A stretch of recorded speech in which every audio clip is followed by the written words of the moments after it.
Hey guys, it's Dave and we're back talking about more Asphalt 8 as with last week. This is a arcade racing game for Android, iOS, Windows 10, and BlackBerry. I forgot to mention BlackBerry last time, but it's on BlackBerry too. Oh, but before I continue, there is a bit of confusion I wanted to clear up. Last week I said this game was on Windows 10 as well as iOS, Android, and well, now BlackBerry. Just to be clear, there is no PC version and mobile version. I meant to say Windows Phone. It's on Windows Phone, which also runs Windows 10. So that means it just happens to also work on the Windows desktop. So yeah, it's all the same game. Everything's the same, except for some few minor differences, which I'll mention later. So let's talk about multiplayer. There's a couple different options for multiplayer. First, there's multiplayer over a Wi-Fi network, and lastly there is the randomly joint rooms where you are placed in a room based on the car class you pick, and you guys get to vote on the racing location, the racing type, and the number of laps you can race.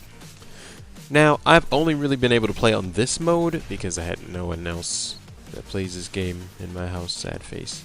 But it's actually surprisingly not broken or anything, because all the cars are based on a specific class. Another thing I realized is that there is a leveling system in the game. So the only way to get experience and raise your level is by doing multiplayer races. You cannot get experience in the single player stuff.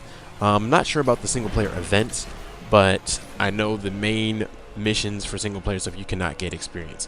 Why do you want to get experience? Because when you get higher levels, you earn more credits on events. Any event, whether it be a special event or a single player event, it doesn't matter. You get more credits because you're a higher level. So in short, the higher the level, the more credits you get at the end of the race.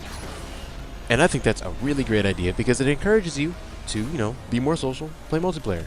Don't be a loner. Stop. So, there you have it. That's how you get more credits to get better upgrades and better cars. Great. Let's move on to events. So, the great thing about events is that you are always guaranteed to get something. In most cases, this comes in the form of credits. In most of these cases, it comes in the form of over 1,000 credits. One of the things that makes the events different from the stuff in the campaign is that they are timed. So, they will be available anywhere from 1 day to about a week in most cases. When I first started playing this game, I was kind of intimidated to do any of the events because I was thinking, oh man, I'm too low a level, or I don't have a good enough car. But actually, they have daily ones that are called, the Daily Rookie Cup. It would be like the Monday, Tuesday, Wednesday, whatever day. And it is highly suggested that you do those because, as I said, you get credits when you do them, and they're not too hard to do in most cases. So let's do the math.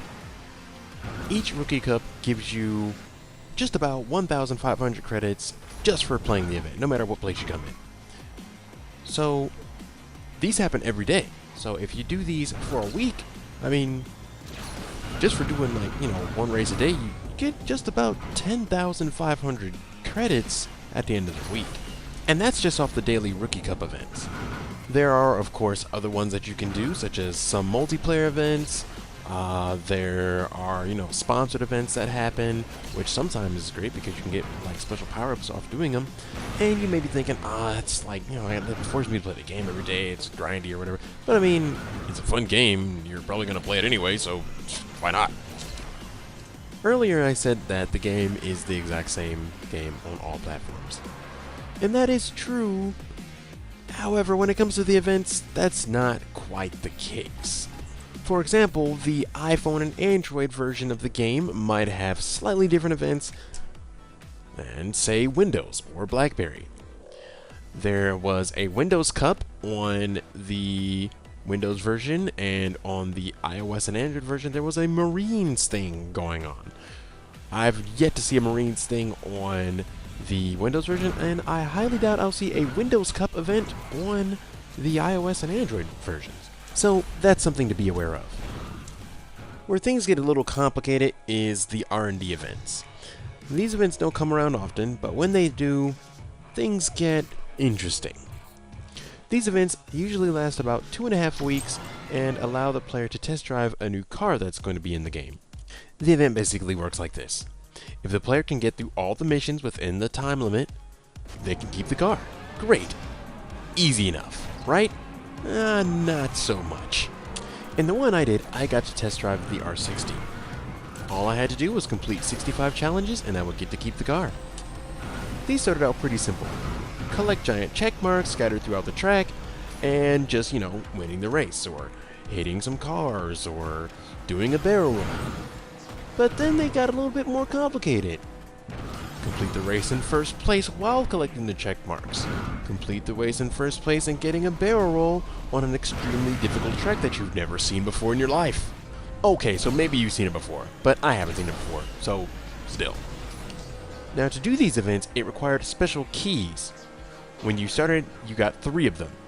Each time you did a mission, you would utilize one of them. The key would be considered used, even if you didn't finish the mission, if you failed it, if you restarted it, it used another one, so you had to be pretty careful. After you ran out of keys, well, that's it. You gotta wait 3 hours, or you could pay a certain number of tokens and try again and get more keys. But as I said, we're not paying anything, so we gotta wait 3 hours. Or if you find yourself really busy like me, till tomorrow. Needless to say, the event ended and I walked away minus a brand new car. That's not to say that the event wasn't fun and interesting. It was actually still pretty cool. It's just challenging and or expensive. You take your pick. All in all though, I still think this is a great game. There's plenty of ways to get credits for free. There's plenty of things to do in the game for free. There's plenty of modes, plenty of places to race, and it's just overall a great game. Now, I'm not saying you shouldn't spend money on it. It is a genuinely fun game to play. So, hey, why not, go ahead and support the game. Get some credits or get some tokens or something. Just don't go crazy. Or heck, do go crazy, I don't care. Just don't be surprised when your dad asks you where that $500 charge on his card came from. But hey, that's none of my business. So anyways, that's Asphalt 8 for the Windows Phone, iOS, Android, and BlackBerry. So until next time, this is Dave with SpaceBrainGaming, and thanks for watching.